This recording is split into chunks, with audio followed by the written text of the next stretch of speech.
लिए बढ़िया समय पोस्ट किया और जब उनके रोक की घोषणा के तुरंत बाद शेयरों में तेजी आई तो खरीदने वाले और भी अमीर हो गए।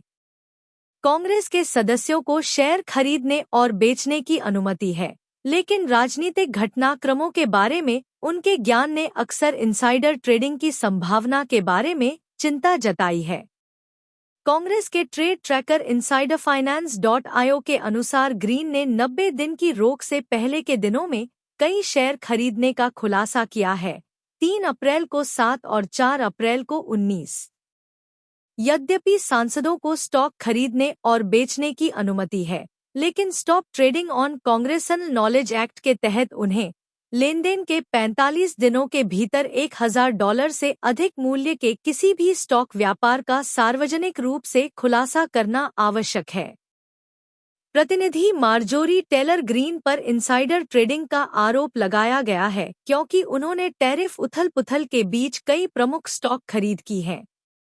CBS न्यूज़ द्वारा एक्सेस किए गए एक नए दायर वित्तीय प्रकटीकरण के अनुसार MTG ने डेल, अमेज़न, लुलुलेमन के स्टॉक खरीदे जब वे सभी लगभग 40% नीचे थे और जब डोनाल्ड ट्रंप के टैरिफ पर रोक लगाने से बाजार में उछाल आया तो वह प्रमुख लाभार्थियों में से एक थीं, जिससे इनसाइडर ट्रेडिंग के आरोप लगे। ग्रीन ने कहा कि उनके सभी निवेश पूरी पारदर्शिता के साथ रिपोर्ट किए गए हैं। मैंने अपने वित्तीय सलाहकार को अपने निवेश को नियंत्रित करने की अनुमति देने के लिए एक प्रत्यय समझौते पर हस्ताक्षर किए हैं, ग्रीन ने एसोसिएटेड प्रेस को एक बयान में कहा जब उनसे पूछा गया कि क्या उन्होंने खुद स्टॉक खरीदा है। मेरे सभी निवेश पूरी पारदर्शिता के साथ रिपोर्ट किए गए हैं। इस बात का भी कोई सबूत नहीं है कि ग्रीन ने गैर सार्वजनिक जानकारी पर कारोबार किया। टेक्सास डेमोक्रेटिक प्रतिनिधि ग्रेगोरियो कैसर ने मगा के खिलाफ इनसाइडर ट्रेडिंग के आरोपों के बीच कहा, हमें कांग्रेस की सदस्य मार्जोरी टेलर ग्रीन जैसे लोगों द्वारा इनसाइडर ट्रेडिंग की जांच की जरूरत है। हमें इस बात की जांच की जरूरत है कि क्या के स्ट्रीट लॉबिस्ट या अन्य बड़ी फर्मों को डोनाल्ड ट्रंप के कार्यों के बारे में जानकारी दी गई थी। ट्रंप द्वारा अपने टैरिफ चार्ट का अनावरण करने और चीन पर टैरिफ हमलों को बढ़ाने के बाद शेयरों में गिरावट आई।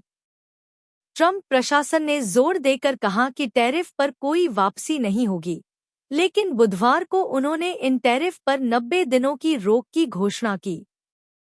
इस घोषणा से कुछ घंटे पहले उन्होंने खरीदने के लिए बढ़िया समय पोस्ट किया और जब उनके रोक की घोषणा के तुरंत बाद शेयरों में तेजी आई तो खरीदने वाले और भी अमीर हो गए। कांग्रेस के सदस्यों को शेयर खरीदने और बेचने की अनुमति है, लेकिन राजनीतिक घटनाक्रमों के बारे में उनके ज्ञान ने अक्सर इनसाइडर ट्रेडिंग की संभावना के बारे में चिंता जताई है।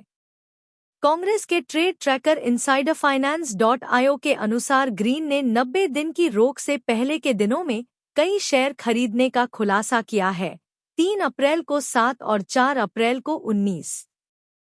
यद्यपि सांसदों को स्टॉक खरीदने और बेचने की अनुमति है, लेकिन stop trading on congressional knowledge act के तहत उन्हें लेनदेन के 45 दिनों के भीतर $1000 से अधिक मूल्य के किसी भी स्टॉक व्यापार का सार्वजनिक रूप से खुलासा करना आवश्यक है। अगर आपको हमारी ये वीडियो अच्छी लगी हो तो इस वीडियो को लाइक कीजिए, कमेंट कीजिए और हमारा चैनल सब्सक्राइब करना ना भूले।